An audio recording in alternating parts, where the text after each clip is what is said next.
Alright guys, welcome back to the video. So in today's video, we're actually kind of doing a multi-part thing. So I spent the morning recording one part of the video, which will be in the beginning of tomorrow's video. And then for the afternoon, I want to put together a video talking about the 5 tools you need to get into woodworking. Now the reason I want to make this video is because I know for me when I was getting into woodworking, I would watch a lot of people on YouTube and I would see these massive shops. And from the little bit that I knew about the machinery and that they had, I usually could figure out that most of your big time woodworkers like the Wood Whisperer, any number of other big time woodworkers here on YouTube, most of them have shops with, tens of thousands of dollars of machinery in them.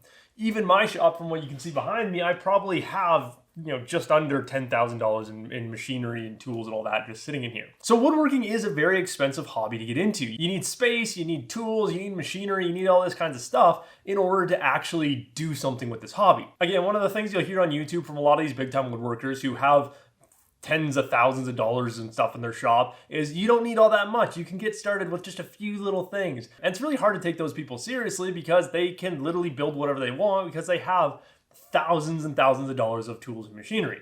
So my goal with this video here is to narrow down what you actually need to get started in woodworking, going from the DIY sphere up to actually building fine furniture. So it's a very important thing to note here is that I'm not talking about, just getting into woodworking. The tools that we're going to be talking about in this video are all assuming that you want to actually get serious with your woodworking. You're not interested in working with pallet wood or 2x4s from Home Depot. You actually want to go to a lumber yard, buy some wood, and turn it into a piece of furniture. These 5 recommendations that I'm going to make in this video could completely change depending on what you want to do. The tools I'm going to be talking about today are specifically if you want to get into doing the kind of stuff you see me build on my channel here. So cabinetry, beds, stuff like that. If you want to get into chair making and that kind of side of things, then you're going to need a different set of tools. Or if you really want to be able to mass produce cutting boards because that's your whole, that's what you love to do with woodworking, that's going to require some different tools than what we're going to talk about today. So how this is going to work is in this video, I'm going to talk to you guys about the 5 different tools that I recommend to get started. And then later on, we're actually going to do a project where I'm going to use these 5 tools we're talking about today to actually build a project, to actually show you guys that I'm not lying here. I'm not just making things up. Those are the only tools you need to get started. Now, right off the bat, I should point out that I'm assuming that you already own some form of tools. Much like when I got into woodworking, I started with this kind of Ryobi set of just kind of your generic tools. So it came with a small circular saw, a drill like this, an impact driver, and just a few other small things. And you can pick up one of these kits at any big box store for really cheap. I think this Ryobi one was, $300 or $400 for all these different just generic tools. And so obviously with woodworking, you probably at some point in time, you're gonna need a drill, but I'm not gonna mention it in this first video because I'm assuming you already have it. Again, these 5 tools that we're talking about today are all about when you wanna actually start getting serious about your woodworking and working with real lumber, not just crap from Home Depot. And as kind of the 6th recommendation, I'll add it on at the beginning of the video here. If you don't have one of these just generic sets of tools, from whatever brand you prefer, whether it's Ryobi, Milwaukee, Bosch, DeWalt, whatever, doesn't matter what they are. I'm showing you right here. I started with Ryobi. It's not that big of a deal to go with the cheap brands. But again, I'm assuming that you already have things like drills or a small circular saw, stuff like that. Okay, so starting off with probably the most controversial one, the first tool I'm going to say you need in your woodworking shop is a table saw. Now, obviously, the one that I have here is probably a little bit extreme if you're just getting started. This table saw is the SawStop Contractor. It retails for about $3,000 Canadian. That's a little bit on the extreme end. But if you're very serious about it, this is a really good option. My number 1 recommendation is, if you're just getting started, is to get the new SawStop job site saw. They just released it. I think, if I remember correctly, at Lee Valley, it retails for about $1,000. That is going to be the best possible option. Because much like my full-size SawStop here, it has the same brake cartridge and all that is going to prevent you from cutting off your finger. The other alternative to that would be something like the DeWalt job site saw. Especially with your table saw, you don't want to cheap out. So never buy Ryobi table saws or Mastercraft, any of those super cheap, no-name brands that are, the cheapest ones at the big box stores. Do not buy a table saw from one of those cheap brands. It's going to end up getting you hurt. The best thing you can do is buy a table saw from a reputable brand. So DeWalt, SawStop, Bosch, I think that those are the only ones that I know of that make good quality job site saws. But again, my number 1 recommendation is go with the lower level SawStops. You can buy either their job site saw. I believe they have a saw that's a step down from this one that's a little bit more expensive. but the saw stop ones are going to keep you safe. And especially when you're new to woodworking, you're just getting into it, having the saw stop is really important in my opinion. Now, why do you need a table saw? That's probably the biggest question here. And the whole reason I say a table saw is my number one tool is because it has three main purposes. For one, it cuts your pieces to width. So wherever you set the fence, and then when you pass the piece through the blade, referencing that fence, it's going to cut your pieces to the exact same width time and time and time again. So especially when you're doing furniture, that's extremely important because you need to make sure that, if you have 6 stretchers that all need to be 1.5 inches wide, you need to make sure that all 6 of those stretchers are going to come out to 1.5 inches wide. The table saw is quite literally the only tool that is capable of doing that. You could theoretically do it with some of the other stuff you might see around my shop here, but the table saw is the most effective and, in my opinion, the safest way to do that. The second thing you're going to be doing with the table saw is cutting stuff to length. So again, most of your table saws are going to come with some kind of a miter gauge. This is a little bit of a step up one. This one is actually really bad, so I don't recommend buying it. But just by using a simple miter gauge like the one that'll come with whatever table saw you buy and the table saw itself, it's very easy to cut stuff to length accurately every single time. And again, this is extremely important with furniture making because cutting stuff to an accurate length obviously kind of matters when you're building a piece of furniture. So being able to cut stuff to length accurately is super important, and the table saw is great for that, way better than any other tool I've tried in the past. Some people will recommend a miter saw for cutting your pieces to length, but I find in general that if you're going to put money towards one tool, a table saw is way better than a miter saw. The last use for a table saw is a ton of different joinery options. So if you're doing mortise and tenon joinery, you can use a table saw to cut your tenons super accurately. You can do bevel cuts or miters for making picture frames, that kind of stuff. And if you really want to get creative with it, you can even do dovetails all with a table saw. The table saw really is the center of the shop. And you listen to any big woodworker here on YouTube, you talk to any of the old craftsmen in your community in that, they will tell you that a table saw is one of the most vital tools, and it's kind of what your whole shop is based around. It's usually what's in the middle of the shop anyway, because you're going to be using it all the way from the rough milling stage all the way down to joinery. Now, the biggest thing to mention right at the end here with this table saw is that you never want to use it for cutting any kind of rough stock. So rough stock is the term we use to just describe a piece of wood that you would buy at a lumberyard. As you can see, this has a rough side to it. On the other side here, it's a little smoother, but overall, this board is nowhere near flat and would not be safe to pass over a table saw. And this is one of the biggest mistakes made by new woodworkers is they use their table saw to break down rough stock like this. But my rule number one with the table saw is never pass stock over it that has not already been squared up and milled in some way. So that brings me to the second tool here, and that is a router. Now, again, this one is going to be another one of the more controversial ones because a router is, much like a table saw, a very dangerous tool when used improperly.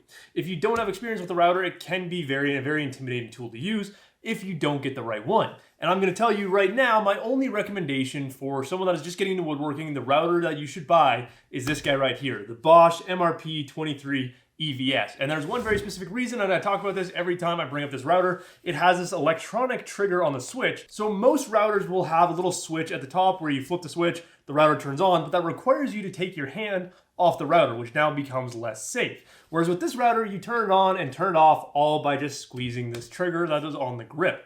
So this is an extremely safe and easy to use router for someone that is just getting into woodworking. Now, a router is a very useful tool in the wood shop because it can cover a lot of different activities. So one of my favorite ways to use the router is right at the very beginning, right when you get a new board. You're going to break it down with something like a circular saw. Then you can use a jig to basically use your router as a jointer. It'll help you get boards nice and flat and ready to be put through some of the other machinery in that we're going to talk about. So by using the router in that beginning stage to get your board perfectly flat, it now means that you're ready to move on to the rest of the milling process, and you don't need to have something like a jointer in your shop that only serves a single purpose. Because a router, on top of being used in the milling process, can also be used for things like cutting joinery or adding edge profiles later on. So a router like this is going to set you back about $300, and I would recommend getting both types of bases for it because the fixed base works really well for doing the flattening side of things, whereas the plunge base that you can see I've got on the router right now works really good for adding in edge profiles or cutting joinery in that. I'll put a little tally in the video here so you guys kind of have a better idea of what you're getting into when you're going shopping for these things. But again,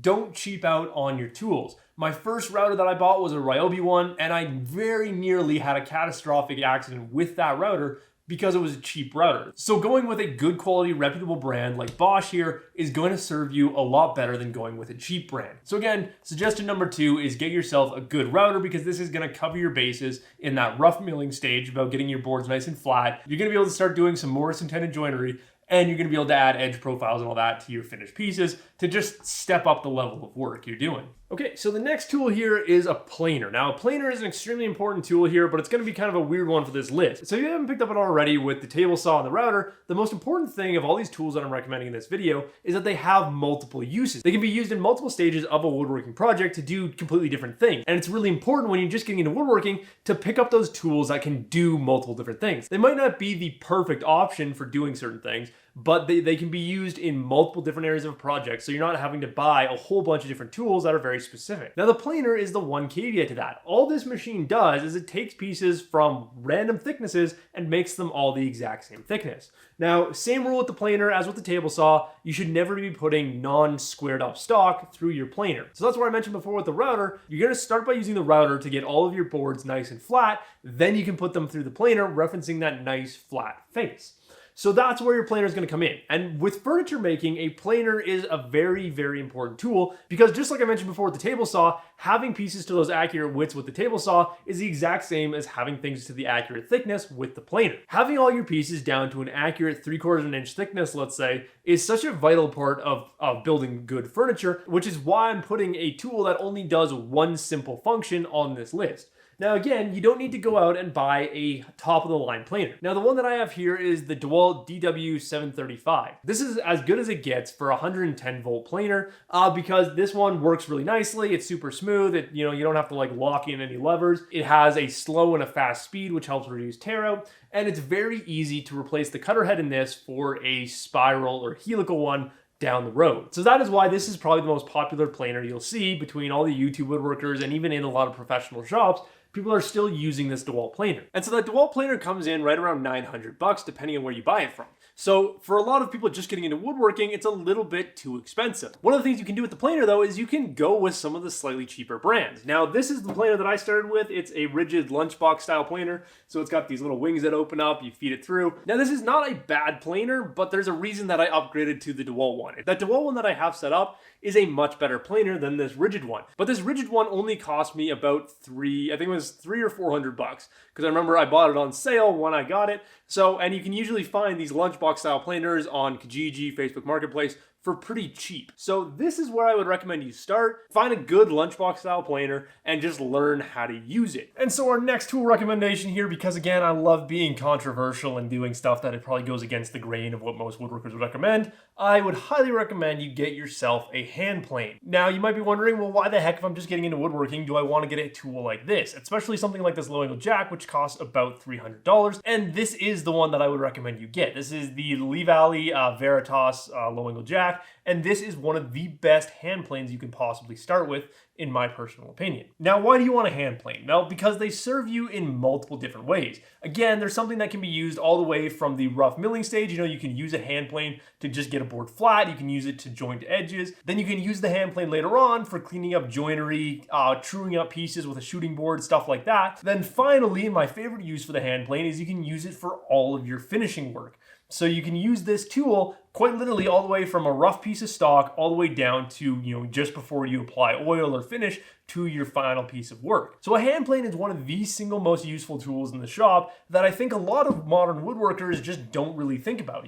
Most of the woodworkers that I've talked to recently have never even seen a hand plane, have never touched a hand plane in their life, and most of them seem too terrified to buy something like a hand plane because they think it's a complex tool to use. They think that it takes a whole bunch of technical skill and training. But the truth of it is you're never gonna really get an idea of how to use a hand plane until you have it in your hands. Because something like a table saw, it's very easy to watch a video and to learn how to use it.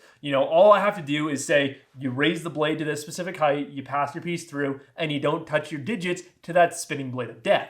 Whereas with a hand plane, it's all about feel and learning how to actually feel the connection between you and the wood. So it's one of those tools that definitely has to be learned. But if you can learn to use a hand plane right from the get-go of your woodworking, you're gonna be way better off than those of us who didn't start with a hand plane. So this is one of the best spur-of-the-moment decisions I ever made when I was starting to get serious about my woodworking, is just buying a hand plane. I had no idea how to use it. I had never used a hand plane before I bought this low-angle jack. This was one of the single best decisions I ever made because this is the most versatile tool in the wood shop. Now, I know saying all that, most people are still going to scoff it off and not want to spend $300 on a chunk of cast iron here. And I fully understand that. So if you really don't want to get a hand plane, you're still going to need something for doing your finishing work and that. So obviously, as a kind of a side recommendation, if you really are just adamantly against buying a hand plane because you really don't want to deal with them, then the alternative to a hand plane would be something like a random orbital sander. A random orbital sander, again, it's one of those tools you're going to have to buy eventually. We always need to sand things in woodworking, but I would highly recommend you get yourself a good hand plane before you ever buy a sander, because if you can get in the habit of hand planing your surfaces and using this tool instead of a sander, you're going to be way better off in the long run. Because I can very honestly say now, I use this for way more than I will ever use my sander. Then last but not least, chisels. Chisels are a vital piece of equipment in any wood shop. You need a chisel if you're going to be doing anything with wood, because what a chisel allows you to do is make micro adjustments that no other tool will allow you to do. They are way better than trying to use a knife, anything like that. On one hand, you could go and buy chisels that cost $100 each. I don't usually recommend that. What I do recommend is picking up something like this set of Fuller chisels that was 3 chisels for $23 off of Amazon. I still actively use these chisels in a lot of my woodworking. Even though I have this single chisel that costs $100, I still will use these Fuller chisels that were super cheap and again only cost $23 off of Amazon for that set of 3. Because sometimes these chisels are all I need. They are nearly indestructible. You know, I can drop them on the floor and I can still sharpen an edge back on them. Because they have plastic handles rather than wood, like my nice Veritas ones, I can beat on them a little bit more aggressively. I can just use these in a way that is a little bit less recommended. If you're wanting to do stuff like mortise and tenon joinery and you're going to be using like the router to cut your mortises, you're then going to need a chisel to square up those mortises. Same thing with the tenons. You can always use a chisel to adjust those tenons nice and easily. And so it's the little things like that. And a chisel is one of those tools where you don't really think to buy it until you need it. Obviously, if you're watching this video, you're looking for recommendations on tools that you need for setting up your shop, get yourself a set of chisels. They're not a glamorous tool. They're not super exciting when you first get them, but when you finally get around to using them, they will completely change your woodworking. Because you can use a chisel quite literally anywhere on a project to make micro adjustments to get just that perfect fit of a joint, of an edge. And overall, if you're a woodworker and you don't use chisels, I don't know what you're doing. I don't know how you've gotten as far as you have. Within woodworking, you're always going to need chisels. So definitely, if you're tool shopping, get yourself even a cheap set of chisels. And so that's it. Those are the 5 tools that you need to actually start getting serious in woodworking. And I know it doesn't seem like it, you know, especially from someone like me who has this whole shop sitting here behind me. But I know from the projects that I've worked on what tools are vital and what can kind of be replaced. And so just to go through it again, the 5 tools that you're going to want is a table saw, a router, a planer, a hand plane, and then chisels. And so in total money-wise, because that is a very important thing when you're just getting into woodworking, is you should be able to set up a shop with the 5 tools that I've talked about here for just under $2,500.